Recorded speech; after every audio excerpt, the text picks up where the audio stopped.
All right. So as promised, I'm sitting here with Alan McKenna. Alan, thank you so very, very much. And I know that, the name that precedes you, the King of Rehash, that's something that you didn't come up with. It's mostly comes up with or from your clientele. So, how I got to know you is not just through Destination Motivation and Caleb, but also my clients that have used you and have had an amazing amount of success. Can you tell everybody a little bit about yourself, where you came from, and about your time? Absolutely. Well, first of all, thank you, Chuck. I really appreciate doing this. I think this is a time that's really crucial for everybody to utilize assets that they're already creating. We're going to dive into that in a moment. So my background in kind of 30 seconds is I've been in the home improvement industry for 35 years, 20 years directly in the home improvement industry and 15 years consulting. And actually, when I started, I was 18, installing Windows with my father. Then I became a tech measure guy when I was 19. And by the time I was 21, I saw a guy that was selling, making a bunch of money. I was like, I want to do that. So he said to me, well, you knock on doors and make appointments, and then you can go in home and sell. I'll train you how to do it. So I went home selling when I was 21. By the time I got very good at marketing. So by the time I was 26, I actually ended up running the marketing for a company that was doing $30 million a year. They had 30 offices in the UK. I drive all over the UK, putting different marketing things into place, marketing strategies into place. And then the owner of that company bought a sister company in New Jersey. So I moved to the States. So in the mid 90s, I ran the marketing for this company in the States, in New Jersey. And for the first 5 years while I ran the marketing, I also did Rehash. So because I had a sales background, I trained one of my call center people how to get me back in on appointments for a second opportunity, and I was literally writing $500,000 to $750,000 every year for 5 years, just from second chance opportunities. Then that particular company decided to start another company, which was a high-end sunroom company called English Conservatories. So we started importing these beautiful sunrooms from England, and I went back on the road selling. I literally built the territory of Long Island, Staten Island, Brooklyn, Queens, and then parts of Pennsylvania, and I sold $9.8 million in 5 years. My best year was $2.65 million, and that was in 2001. It was either 2001 or 2002. Anyway, one of those years. But so I have some experience in the industry. Then when I moved to California 15 years ago, I started consulting with in the industry and with other companies outside the industry too, and so I started going into companies, and one of my very first client actually was a renewal by Anderson dealer in Los Angeles, and they're doing about $10 million at the time. They already had a Rehash program. Their sales were going backwards. They were spending too much money on leads. And I said, okay, if you continue down this path, you're going to run out of cash, really. That's the bottom line. So I went in and restructured all their marketing. We're driving more leads from less spend. We actually cut their spend by 40%. Increased their sales by 20%.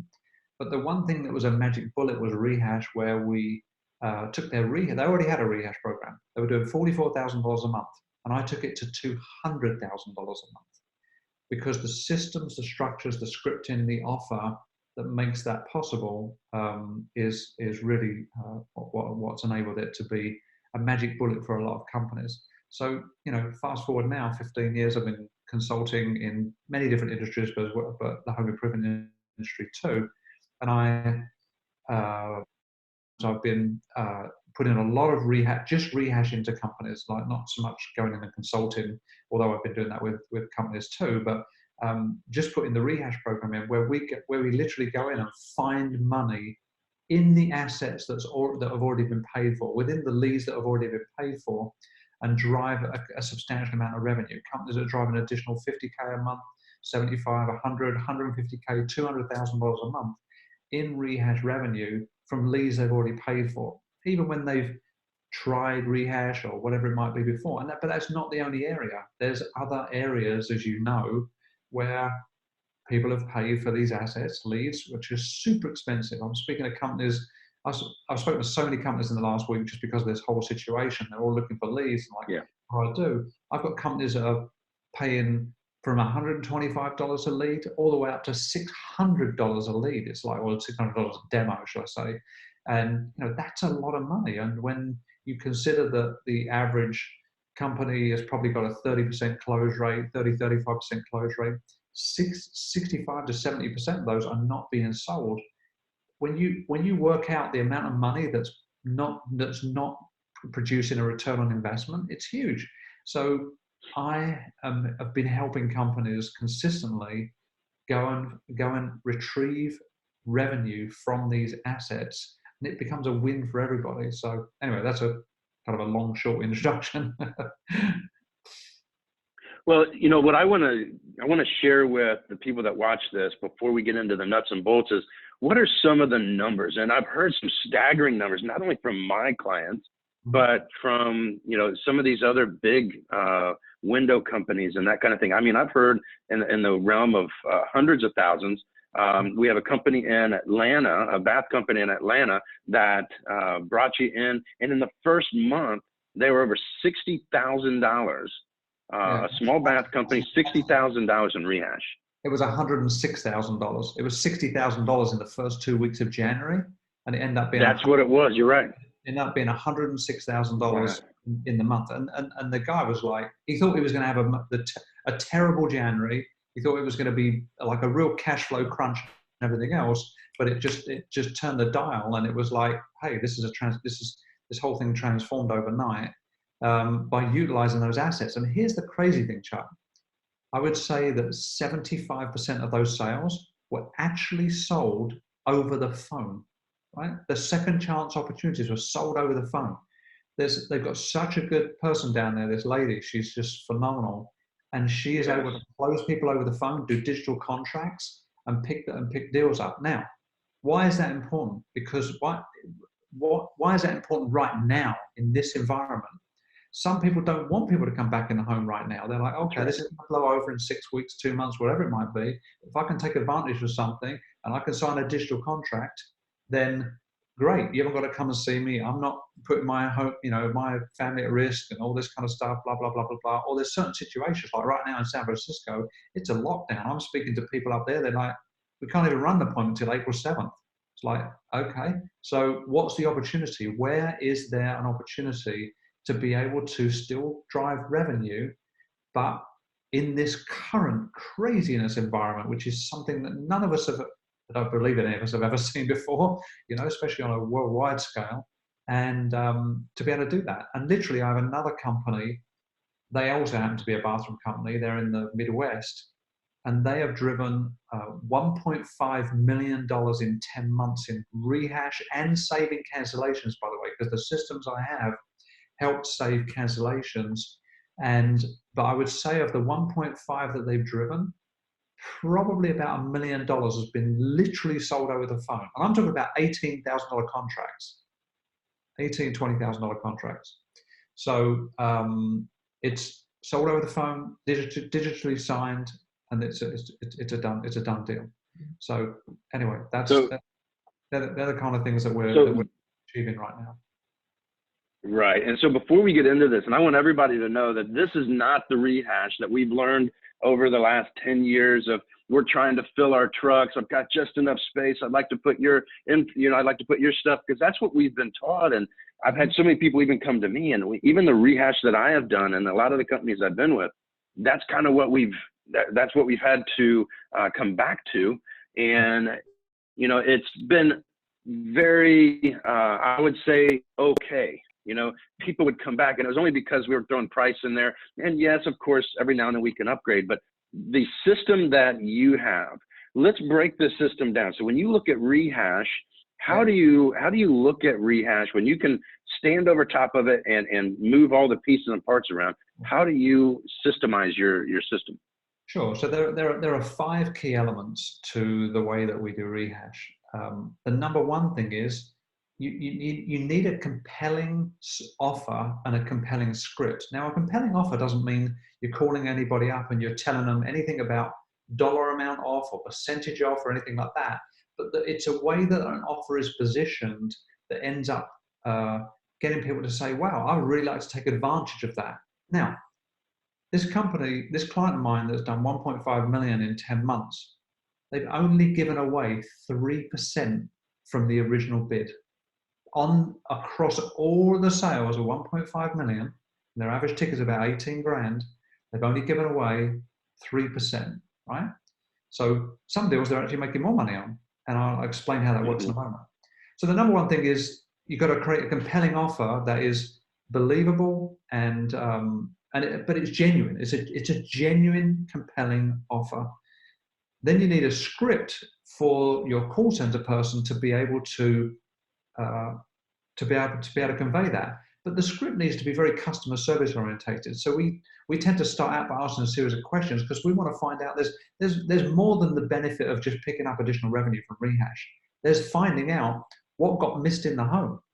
What did your salesperson miss in the home, or what are they consistently not doing that they can be retrained on, which is your field of expertise, Chuck, where they can be retrained, and all of a sudden you get a higher conversion on the front end because, wow, we didn't realize that Joe keeps doing this in the house. You know, he's missing this like 3 times out of 5 or whatever the thing is. So you retrain Joe, or we keep losing deals to this one competitor. Okay, well, what can we say?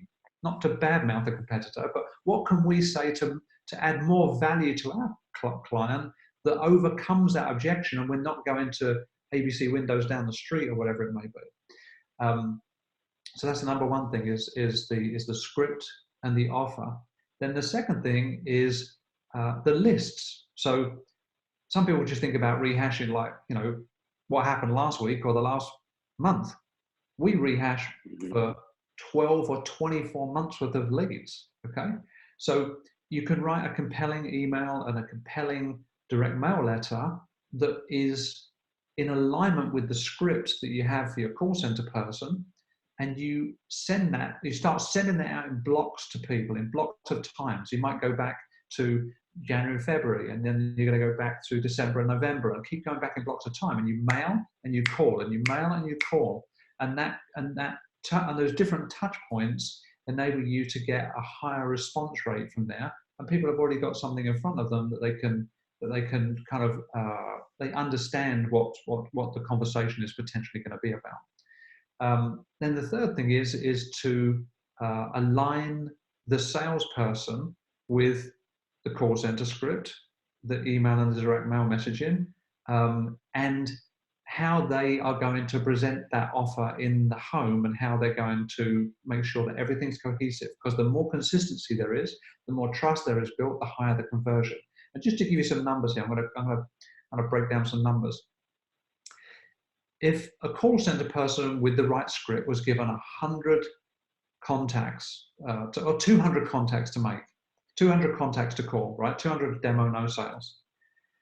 And they made 100 phone calls to start with, they would on average, they'll connect with about 25% of those people on 100 phone calls. Now, we have a 3-part process for calling, and of messages, the scripted messages that we leave that consistently make people realize, oh yeah, I need to call that person back and everything else. None of this pressure, none of this has any pressure in it. It's all very customer service orientated.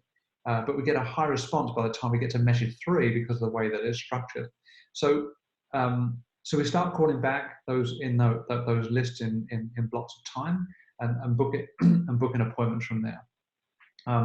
The salespeople, the way their system is structured as well is that because of my background in marketing and sales and selling high ticket, when I was selling $45,000 sunrooms back in the early 2000s, it was a one appointment close. Now, did I go back and pick up deals? Absolutely, I went back and picked up deals.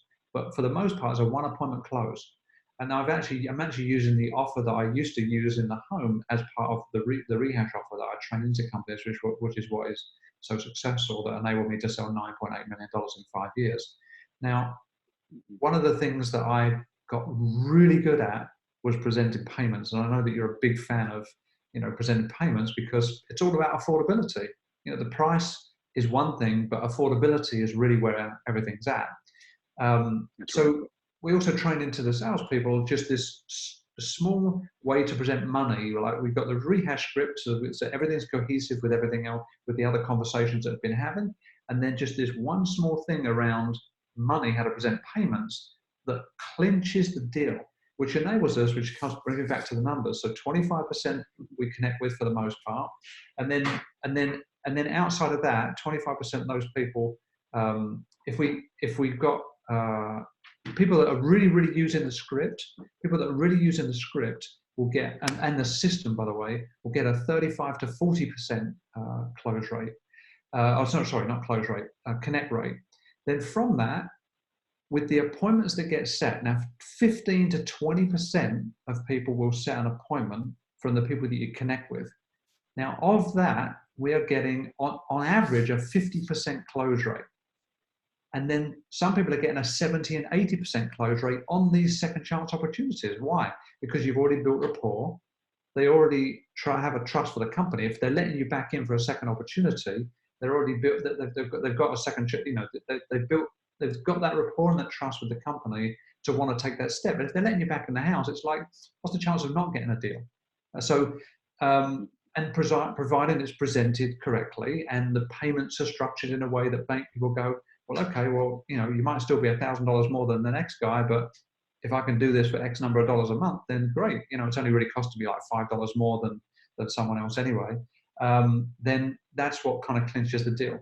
And then really the next phase of that is optimization. Optimization is stay on top of the numbers with all of this. And right now, I'm sure everybody is really on top of numbers. They're tuned into, wow, what do we need to do here? I mean, I'm talking to companies that literally, spoke to a company yesterday, they have booths in malls and they have canvas teams as a big chunk of their lead pool. Now they've got other lead generation. They're still doing TV ad, all this kind of stuff, but the malls have closed down. So all of those people their lead flow from the malls have gone, completely gone. Canvases, they've stopped all canvassing because they can't send people out door to door. It's just like, who's going to answer the door to a stranger in that particular part of the country. I'm not saying that's happening everywhere. So they're looking for other resources to be able to drive more leads to their team. They've got a team of 30 salespeople. This company's doing a lot of business, a lot of revenue.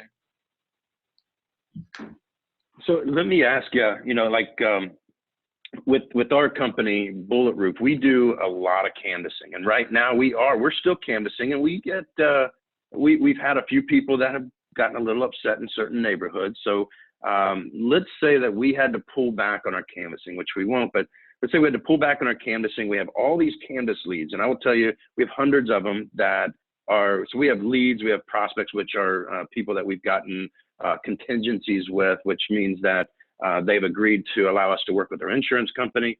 And so with these leads that we have not been able to, as well as the prospects where we've gotten the contingency, we just haven't gotten the ability to sell them on the product yet.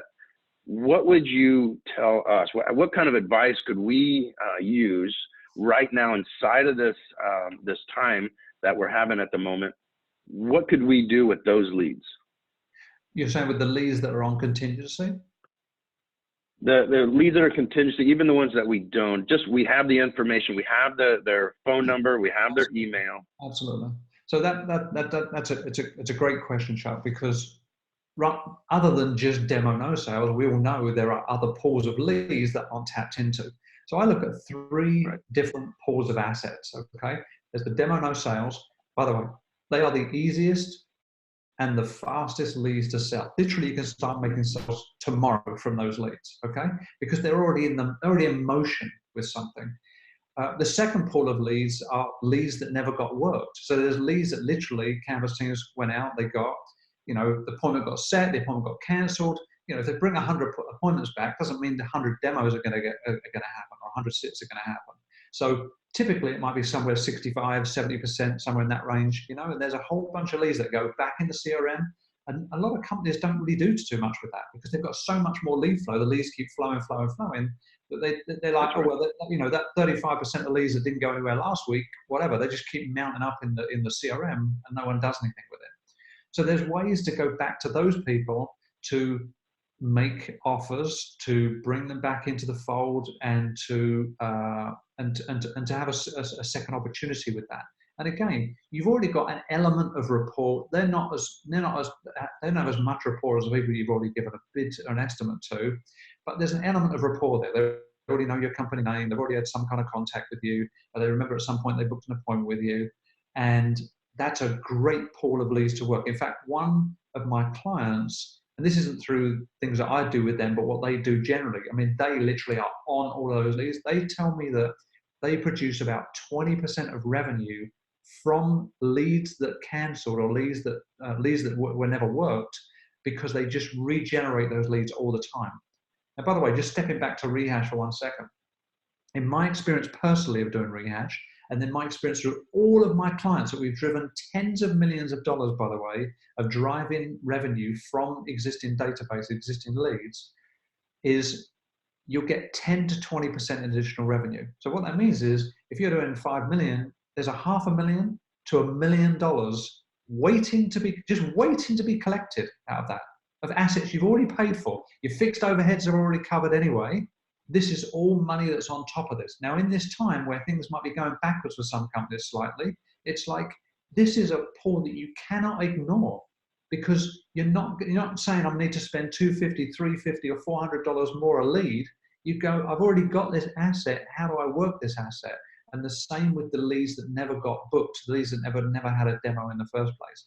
And then the third pool of leads is obviously your existing customers. And I can't tell you, Chuck, the amount of companies I'm shocked how they've got a suite of products, siding, windows, roofing, bathrooms, whatever it might be, and the little or zero cross promotion they do between this customer bought a roof from us or windows from us, and we've never told them that we do bathrooms.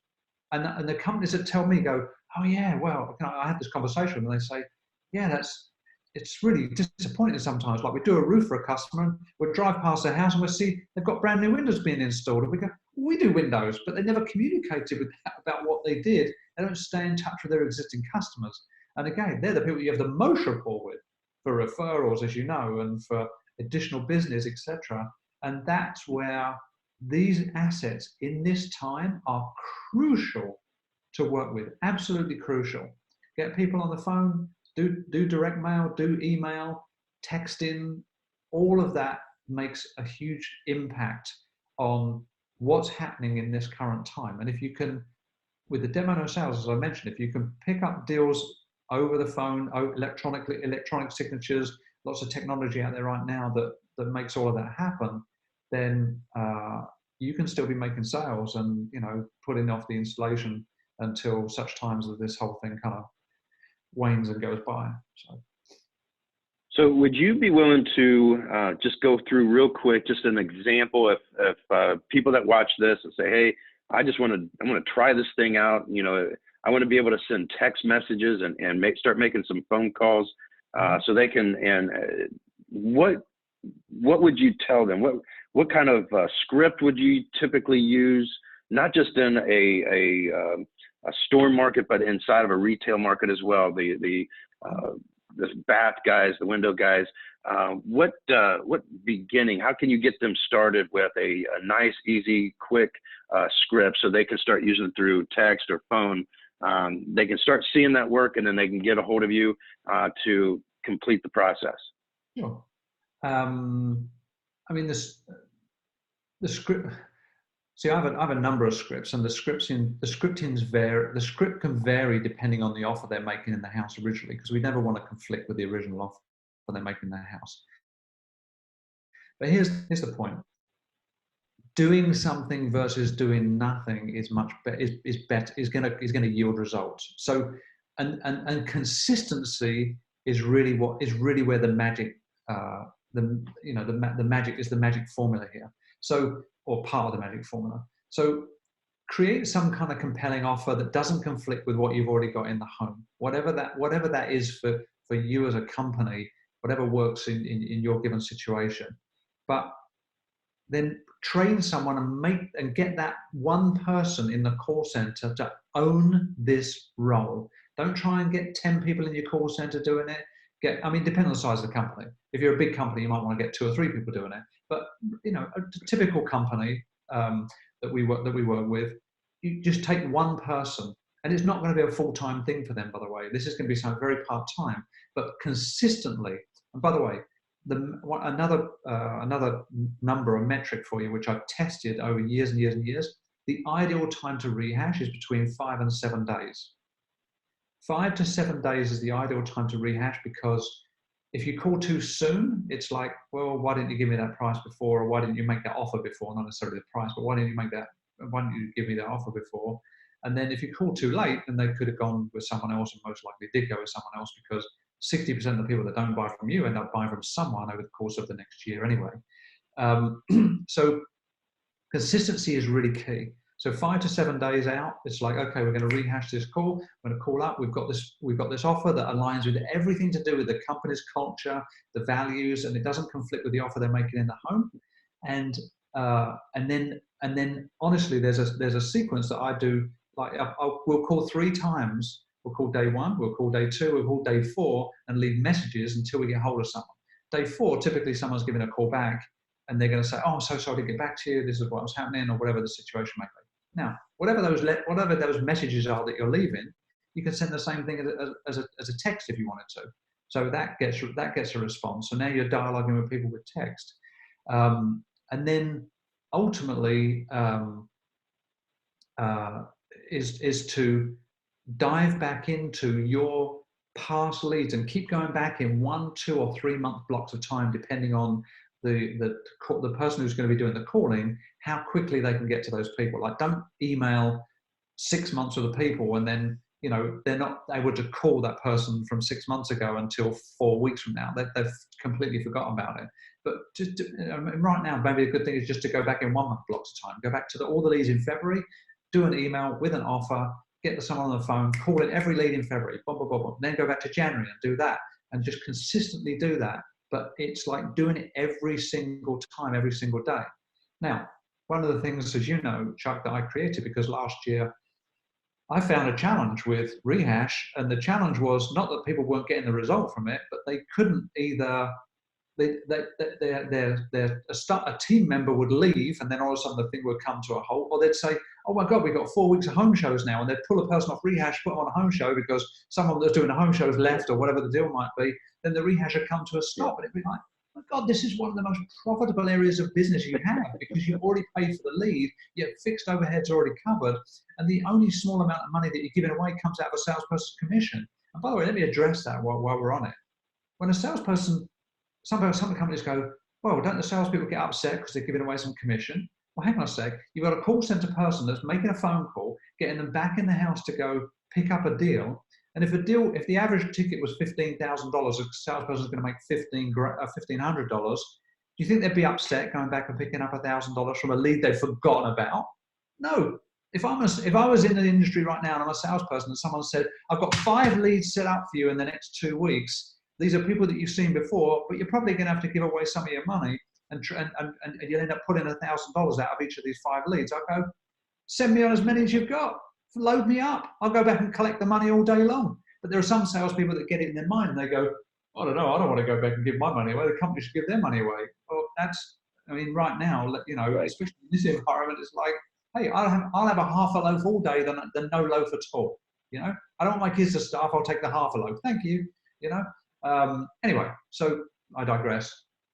Okay. But anyway, so coming back to, as you know, last year, you know, the situation where people were leaving companies, and all of a sudden it's like the Rehash stopped. I was like, why did the numbers stop?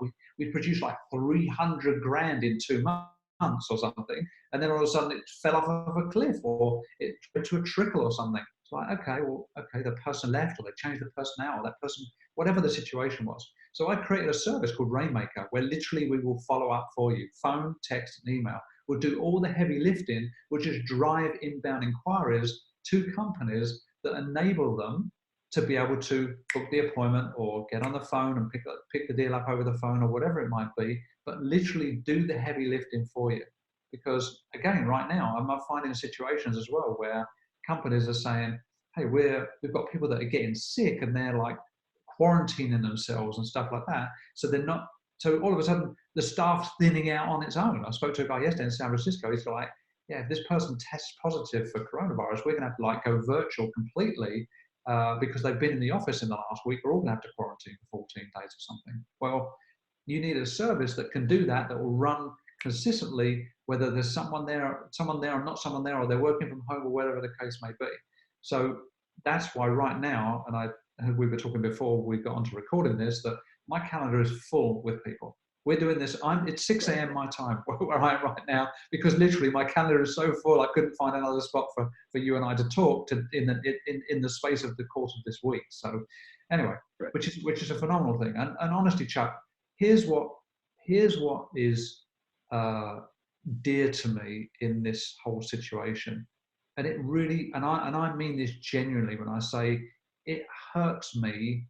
I feel pain for the small business, for the deli, for the shoe mender, for whatever it might be in this space where no one's going out and spending money with these businesses, and who knows what's going to happen.